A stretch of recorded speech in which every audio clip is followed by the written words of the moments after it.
Hello everyone, আমি Arpita and welcome to part 4 of my didi's wedding season. Part 3তে কিন্তু just সাজো বিয়েটা ছিল, আর আজকে সকাল সকালে শুরু হয়ে গেল বাসি বিয়ের সব রিচুয়াল। আর এই সব রিচুয়ালগুলো কিন্তু ছেলে বাড়ির পক্ষ থেকে মানে যেসব নিয়মকানুন সেই নিয়মকানুন মেনে হয়, আর সাজো বিয়েটা মেয়ে বাড়ির পক্ষ থেকে। তো আমরা দেখছিলাম যে দাদাদের বাড়ির কেমন সব নিয়মকানুন, বেশ মজাও হচ্ছিল এখানে। তারপর এই যে নিচে নেমে স্নানের আগেও একটা ছোট্ট রিচুয়াল ছিল, সেটাও করে নিল।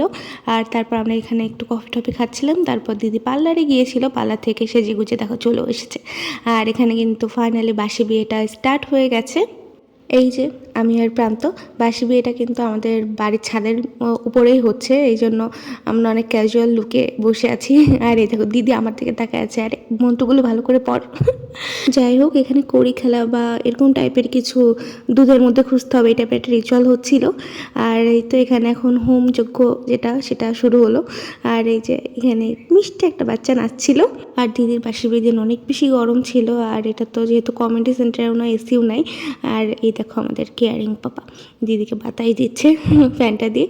তারপর এই যে খৈদানের রিচুয়ালটা হলো। আর এখন মোস্ট ইম্পর্টেন্ট মোমেন্ট, সিঁদুরদান। তো প্রথমে নিয়ম মতো একটা খাড়ু দিয়ে সিঁদুরদানটা হলো, দেন হলো লক্ষ্মীর ঝাঁপি দিয়ে দেন সিঁদুরদানটা হলো। আর ছবি তোলার জন্য তো ওই সময় সব ক্যামেরা একদম মুখিয়েছিল, মোস্ট ইম্পর্টেন্ট মোমেন্ট বলে কথা। আর এই যে দিদিকে কিন্তু সিঁদুর পরে খুবই খুবই সুন্দর লাগছে। তারপরে যে এরা একটু নাচা গানা করছিল দিদি শ্বশুরবাড়ির লোকরা। আর এই যখন পুকুর পার হয়ে গেল, পুকুর পাড়ের সময় আমরা অনেক এনজয় করছিলাম, যেভাবে করো ওভাবে করো দাদা। তারপর আমরা পৌরসভায় চলে আসলাম একটু ওয়েডিং ফটোশ্যুট করতে আবারও। তারপরে মোস্ট পেইনফুল মোমেন্ট এভার, আমি ভাবিনি যে আমি কাঁদবো, বা দিদি নিজেও ভাবিনি যে দিদিও কাঁদবে, বাট এখানে অনেক কান্নাকাটি আমরা করেছি। আর ফার্স্টের দিকে আমি কিছু ক্লিপ নিতে পারলেও পরে যে আমি তেমন কোনো ক্লিপও নিতে পারিনি, কারণ আমি নিজেই খুবই কান্নাকাটি করেছিলাম। আর আমাদের বাড়ির সবাই অনেক কান্নাকাটি করছিল, কোনোদিনও কান্না করতে দেখিনি, সেও কান্না করেছে। আই গেস যে প্রত্যেকটা মেয়ের ফ্যামিলির জন্যই এই টাইমটা অনেক painful. And I hope you all like my video. Thank you for watching. See you in my next part. Love you all.